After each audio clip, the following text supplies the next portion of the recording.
Welcome to the show dedicated to helping you not just survive retirement, but to have the confidence to lean in and rock it because you're focused on the right things. Today on the show, we're going to do something practical. We're just going to go over how to read a Social Security statement, the ones that you download from the Social Security Administration. We're just going to walk through that section by section.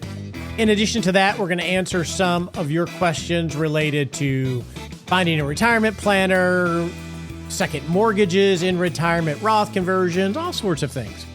I am back in, I guess, my HQ in Texas. Got home last week. It's hot. It's hot in Texas. And the air conditioning in my upstairs studio is not working. So it's like 90 degrees up here. But we're going to power through it, and hopefully my sweat will not short out the circuits on my mixer board. Before we get to the main topic of reading a Social Security statement, I want to talk about testing. I just scheduled my blood tests here later this week, and I do extensive blood tests every 6 months. I pay a little extra through Function Health to test a lot of different markers. So I go in, they take like 8 vials of blood, and then I go in like 4 days later and they do another 8 vials. I've learned my lesson. I got to make sure I eat right after, otherwise I'm just going to bonk. But there are a lot of similarities to the ritual or the protocol of blood tests and retirement planning. When we do retirement planning and we run a feasibility test, we put out what our goals are, we organize our financial resources, and then we test the feasibility of that. Individual tests have a lot of benefits. They give us a snapshot of information to tell us if we're on a healthy course when it comes to retirement planning, or in the case of labs, am I in range of the key markers that are important? And it also can be a source of decision-making based on how those tests come out. So let's think about that. You have, let's say, cholesterol. Let's say in the medical world, if you do a test and your cholesterol is outside of range, that may lead you to making decisions. It could be improving your diet or improving a health program. It could be a prescription drug, etc. The larger the decision that you're making, the more important you explore the data more deeply. And that's very true when it comes to retirement planning. When you set your vision, you organize your resources, you test the feasibility, it may lead you to make some decisions about your allocation, about the timing of your goals or the cost of your goals. So there's a lot of benefits to doing this testing. But individual test results can be impacted by a lot of things in the health world, but also in the retirement world. In the health world, what you ate that day or that morning could impact the results of your lab tests. Your stress levels and what's been going on in your life that influences the physiological makeup could influence a test result. When you do one test result or one testing with blood, and Dr. Bobby has talked about this when he's been on the show, is you can have a false positive or a false negative where the test is just simply wrong. That is very true when it comes to your retirement planning and your feasibility testing as well, right? You could maybe have something entered incorrectly, or the markets are under stress, or you've had life stress that has caused you to spend more, so you have less money in the account, and that's going to impact the result of that one test. Still helpful in decision-making, but it's really not enough. And when it comes to, and this is my perspective, when I do these extensive tests with my blood, I'm less concerned about individual readings and more concerned about doing the labs on a consistent cadence to identify trends. And I think that's where the value of having a protocol and a process. So when it comes to blood, yeah, there's going to be false positives, false negatives. There's going to be things happening because of stress and what you eat, etc. But when it comes to cholesterol or blood pressure or overspending or underspending, it's more important to identify trends than to have one reading that seems out of whack, right? Blood pressure can be impacted by a lot of things. You want to have a good, consistent trend of either reasonable blood pressure or it's going down. You're going to be more concerned if you see blood pressure or cholesterol continue to trend upwards. That's going to be a concerning thing to identify, because the sooner you can identify trends, the more options you have to mitigate it, right? Through exercise or diet or drugs or what have you. Very similar in retirement planning. The sooner you identify over and underspending, because you will have, and I know we do because I'm going through all these Q3 meetings with clients, we'll have clients that are spending much well below their intended spending to the goals that we set. So they're underspending. Is that a concern? No, that happens. Life gets in the way of certain things that you plan on doing. For sure not. But if there's a trend of underspending, that means the plan needs to be revised. Similarly, if we have overspending in a year, even if it's somewhat significant, if we understand the reason, that's not necessarily a negative.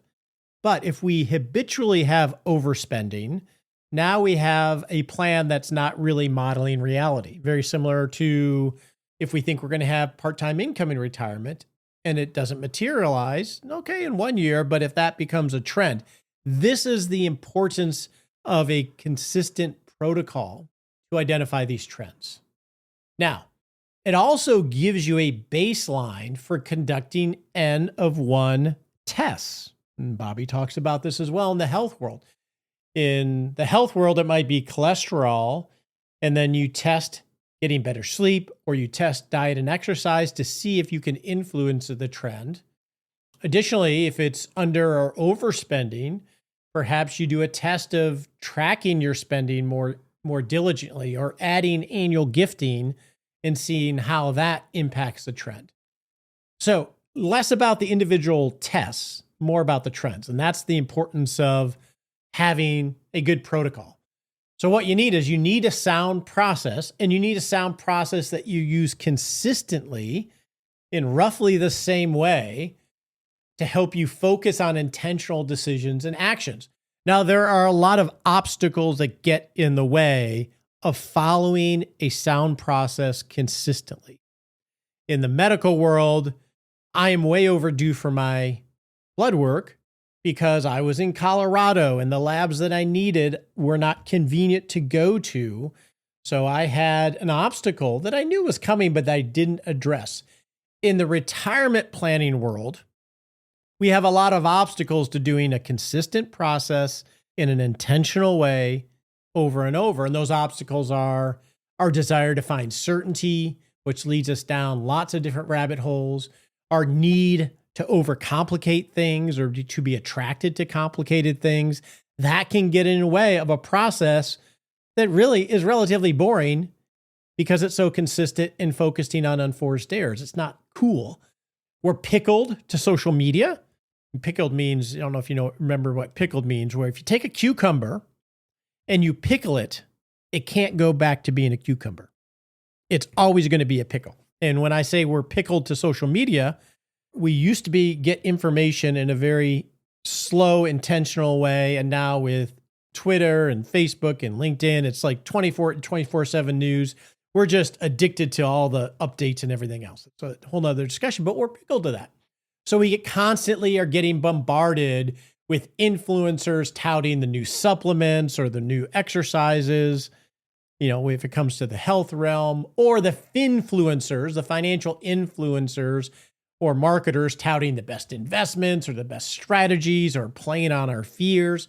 All of these things get into the way of good old, consistent, well thought out retirement planning that isn't cool, but can keep you safe and intentional in your decision making. So I was thinking about that as I scheduled my labs. We're going to keep banging that drum because retirement planning is meant to enable you to go off and live a great life, not to simply become a retirement planner in your retirement. Okay, now we are going to talk about your Social Security statement. Now, I'm going to have a video where I'm going to walk through a Social Security statement. I downloaded mine. I redacted the things I wanted to redact. So if you are signed up for the Noodle, you will receive a link in this Saturday's Noodle where you'll be able to watch me walk through the Social Security statement section by section. So I'm going to do it here, but if you want to get that and you're not signed up for the Noodle, you can go to rogerwhitney.com and put in your name and email, and you can get a video walkthrough of a Social Security statement. This is a really important document that you should get once a year. And you can go to SSA.gov. It's important to claim your Social Security account at SSA.gov. So make sure you do that. But then if you do that, you can log in, you can manage your benefits, but you can download a PDF version of the annual statement of what your Social Security estimate is. So I'm just going to go through it section by section. So if we are looking at the first page of the Social Security, it says your retirement benefits. And here I'm looking at mine. It says you've earned enough credits to qualify for retirement benefits. So that's important because you have to earn credits in order to qualify for retirement. So it tells me I've earned enough. If yours doesn't say that, that means you need to dive in a little deeper of what kind of income or credits you need to get in order to get full Social Security. So I qualify for benefits, check. It says my full retirement age, FRA, we say for short, is 67 based on my birthday. Check, so I know exactly when I qualify for full retirement ages. And as the chart shows you, it says you can start at age 62 and you can wait as long as age 70. Now, right below that, where there's a paragraph, it says, this is based on your earnings to date, assuming you continue to earn, and it will have last year's reported earnings, assuming you continue to earn blank amount per year until your benefit. So that means if I were to retire at age 62, this number isn't accurate or as accurate because it's assuming I at least earned what I earned last year all the way to full retirement age. So that's important to understand because if you retired, say, in your 50s or relatively early, that Social Security benefit is likely going to be a little bit lower. Now, there is a detailed calculator at SSA.gov, which we'll have a link to in the Noodle, where you can actually enter your earnings history. And then what you would do is, if you retired at age 60, you would enter zeros between age 60 and your full retirement age to get you a more accurate estimate. Now, in practice, I've done this countless times. Generally, the delta isn't that huge, but it all really depends on your earnings history. So that's the box upper left. Now, let's move to the right. It says your personalized monthly retirement benefits estimates. So I'm looking at mine, and it says at age 62, my estimated benefit is $2,673. And then you'll see that increase as the ages increase. So at full retirement age for me, which is 67, my estimated benefit is $3,796. And then if it shows, 68, 69, and then age 70, it says it would go up by roughly $1,000 a month, a little less, $4,708. So those are the current estimates in today's dollars of my Social Security benefit showing age by age increases. Now, those numbers, as they increase as you get older, mathematically, they all are supposed to equal out based on the life expectancy table. But next year, when you do this, all things being equal, you will see these amounts increase by the COLA that the Social Security automatically has in it. All right, so those are the top two boxes from left to right. Right below that, it says something about your disability benefits. To the left, it talks about your Medicare, and it says you have enough credits to qualify for Medicare at age 65, and there's some information below. And there are helpful links on the PDF version that will take you to more information. So as an example, on the disability benefits, it has a link to this SSA.gov/disability. Then below that, it has survivor benefits showing what a minor child would receive if my spouse were to start at full retirement age, what her benefit would be. And then it gives you more information on survivor benefits. So that's page one. Now, page two, at the top left, there is your earnings record. And this is what they're basing your Social Security estimate on. So this is pretty important. So you review your earnings history, and it has it listed below, and you want to assure that it's reporting the earnings correctly. So in my case, and I guess they do this as you get older, it gives you a summary like of my earnings from 1981 to 2005, and you can get the full history. It's actually pretty interesting to see. You can get the full history online, but it truncates those years, and it shows me each year from 2026 to 2024. I think I just filed my taxes finally. And it shows the earnings taxed for Social Security and the earnings taxed for Medicare.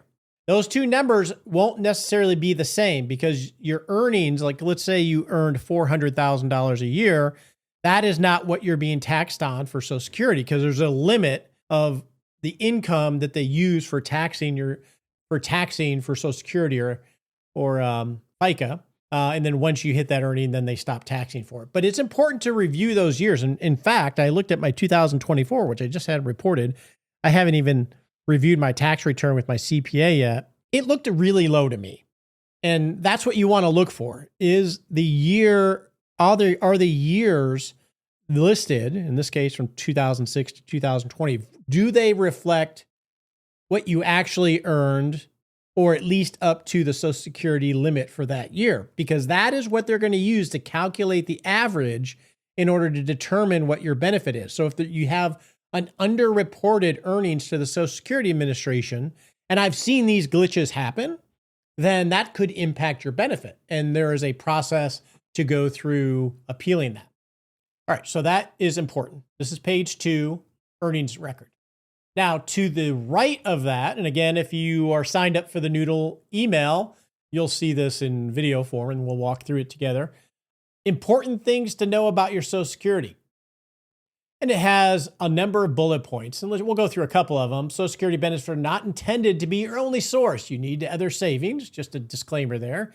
You need at least 10 years of work, 40 credits to qualify for benefits, and it talks through what that is.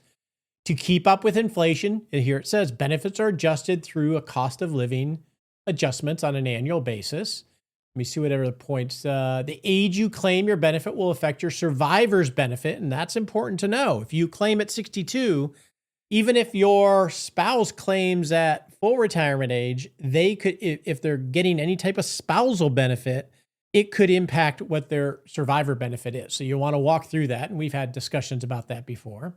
If you are divorced and were married for 10 years, you may be able to claim on an ex-spouse's record. It's important to know that. So the number of bullet points that are things that are worth knowing. Now let's go to the third page. And this is where it's much more generalized, not necessarily applicable to just you. This is what your choices are when you hit age 62, benefits as long as you live. It talks about that. Working while you get benefits, and it has links to more resources. If you work while you receive Social Security benefits, your benefits could be impacted. If it's before full retirement age, 62 to 67 for me, then some of that would be recaptured or taken away and then recalculated at full retirement age. That's important to know. And then if you're past full retirement age, a portion of your benefits could be taxed. So you can get information through that. Talks about work being, helping boost some of your benefits could be taxed. It talks about savings for retirement. I'm on page 4 now, which I think is the last page. Now, this is an interesting section. I've never actually read this one before. Social Security will be there when you retire is the headline. And this is interesting. It says the Social Security Board of Trustees estimates that based on current law, trust funds will be able to pay benefits at full and on time until 2034. Then it goes on to say, in 2034, Social Security would be able to pay about $810 for every $1,000 in benefits scheduled. And has learn more at SSA.gov/therefore-me. They're saying with current law that they estimate that you're going to get about 81 cents on the dollar for Social Security benefits if they don't make any changes. So that's reality right now, according to the Social Security Administration. Now, I've always said that I don't really test for decreases in benefit, because my judgment call is that they will make adjustments. The adjustments actually aren't that difficult if the political will is there, and the American system is relatively good at doing what they're supposed to do after they've exhausted all their options. But this is reality according to the Social Security Administration. And we've had experts on as well that talks about this being the law. This is not, if the trust, this is a promise, and even if the trust fund is depleted, there's some regulatory or legal or legislative requirements for us to pay our benefits. But I'm just reading what it says. And then it talks about benefits to spouse. So this is an important statement. It's a good protocol, especially as you're getting closer to retire, to download this once a year just to get a better information on what your benefits are going to be. So if you want to get access to me walking through this on video, you can see the link in the Noodle this weekend. All right, let's talk about, your questions. If you have a question for the show, you can go to askroger.me and you can type in a question, leave an audio question. You want to tell us how you're rocking retirement. We love to share those stories as an inspiration for me and for everybody. You can do that at askroger.me.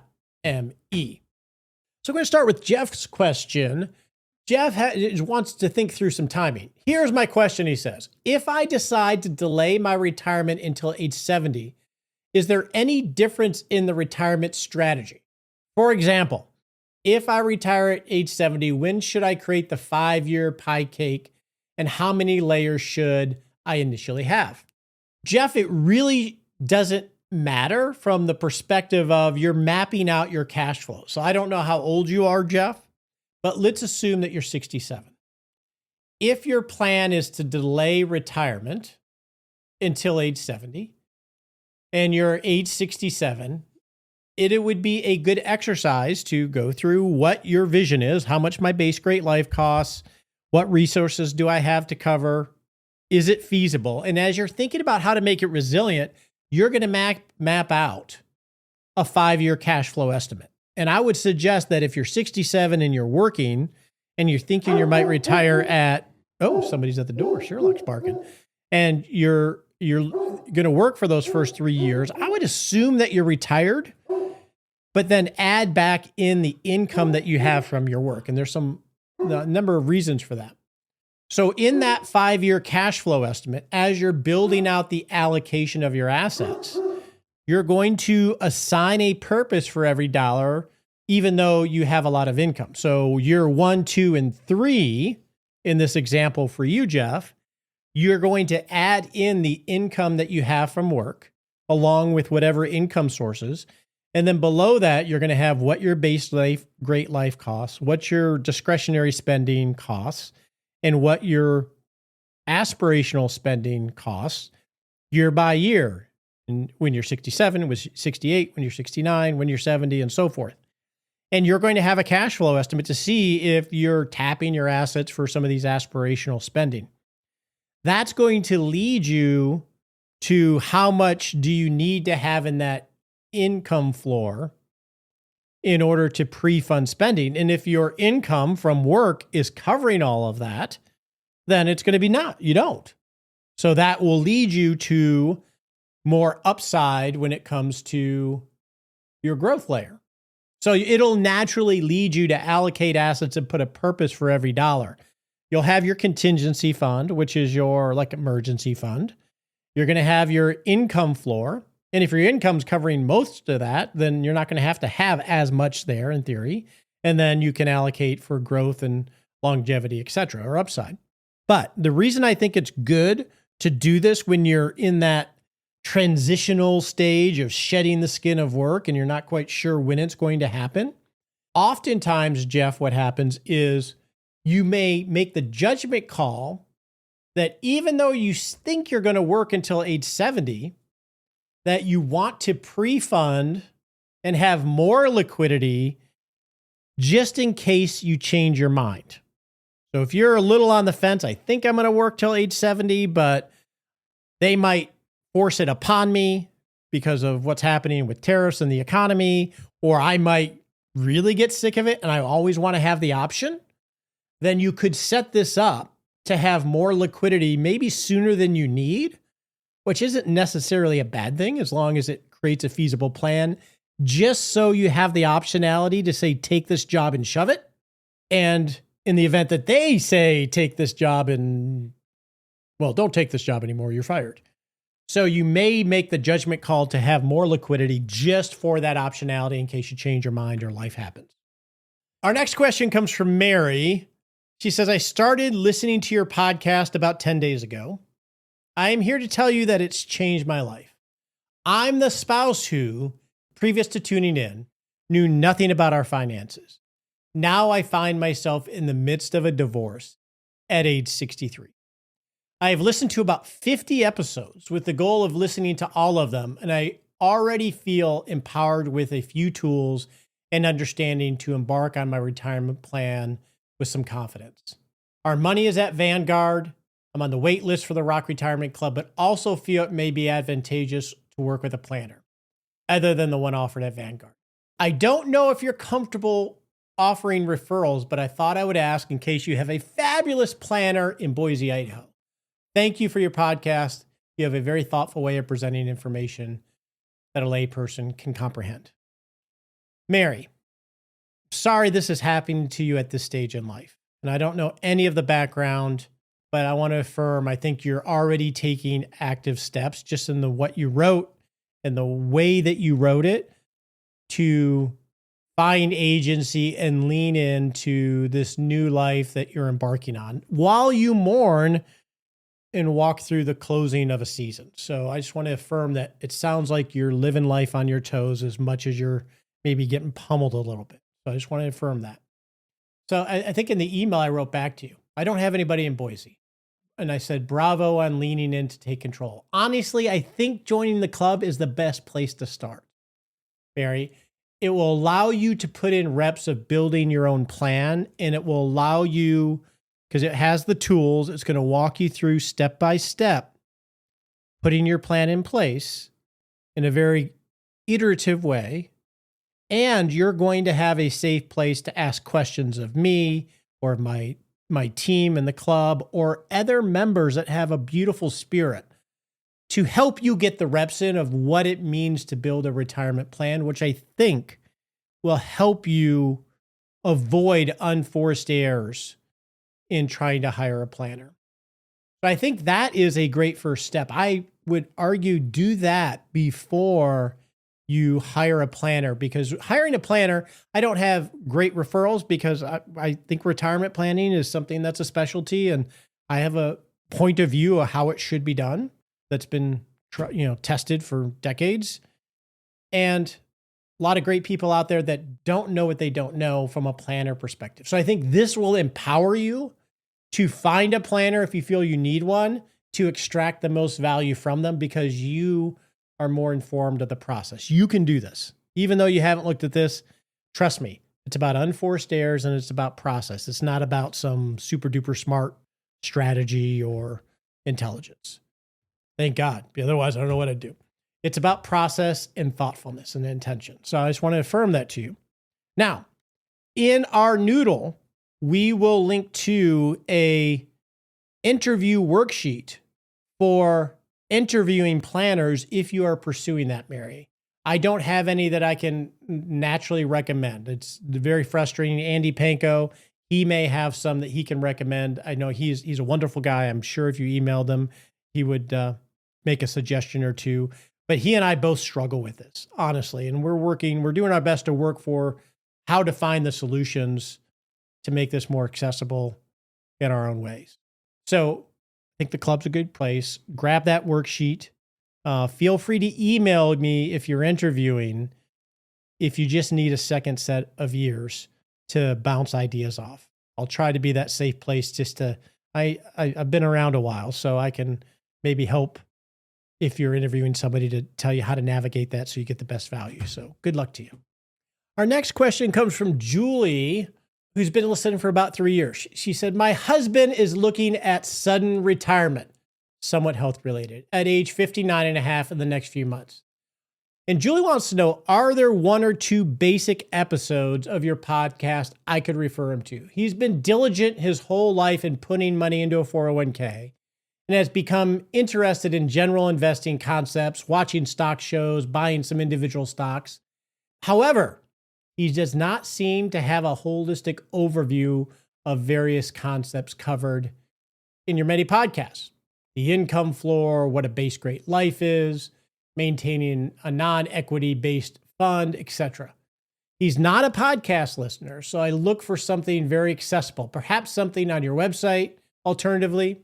So another link we'll have in the Noodle this weekend. Nicole, I know, is listening. Nicole, we got lots of links this week.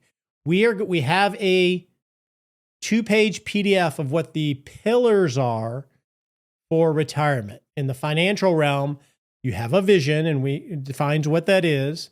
You want to make sure it's feasible. It talks about feasible. Then you want to make it resilient.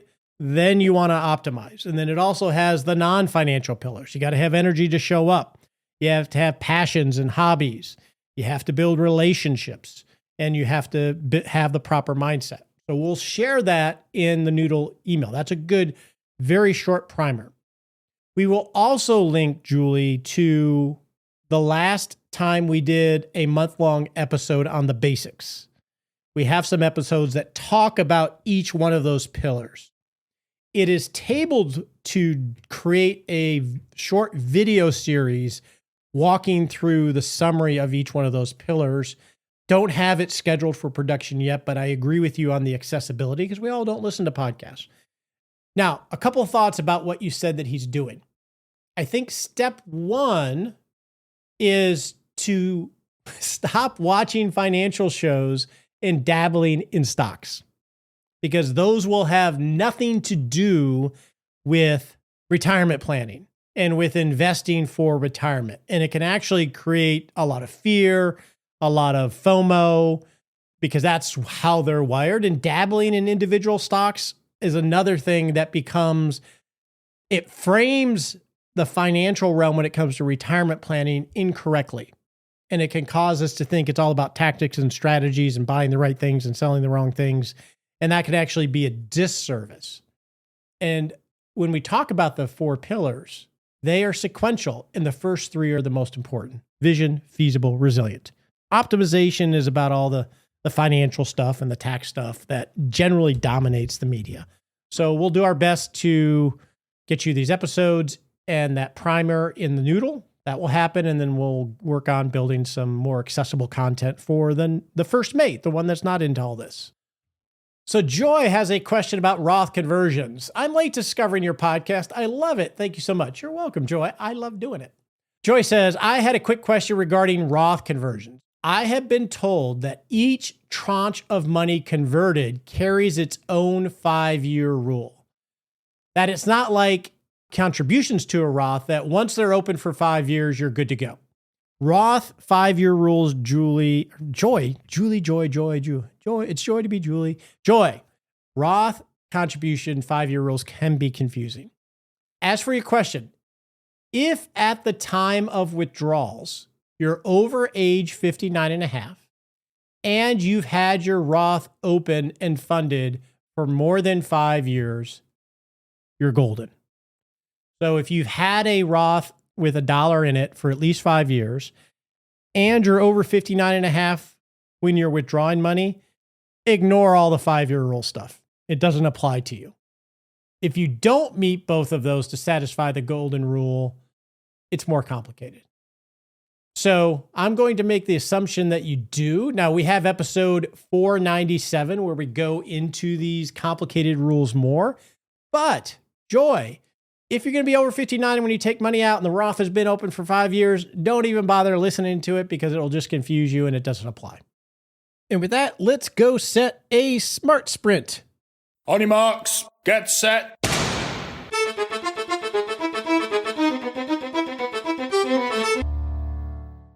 And we're off to set a little baby step we can take in the next 7 days to not just rock retirement, but rock life. All right, in the next 7 days, I want you to make sure you have, if you already have it, check the box, go do something fun. If you don't, log into your account at SSA.gov or create and claim your account, which is really important from a cybersecurity standpoint, either one, and download your most recent Social Security statement.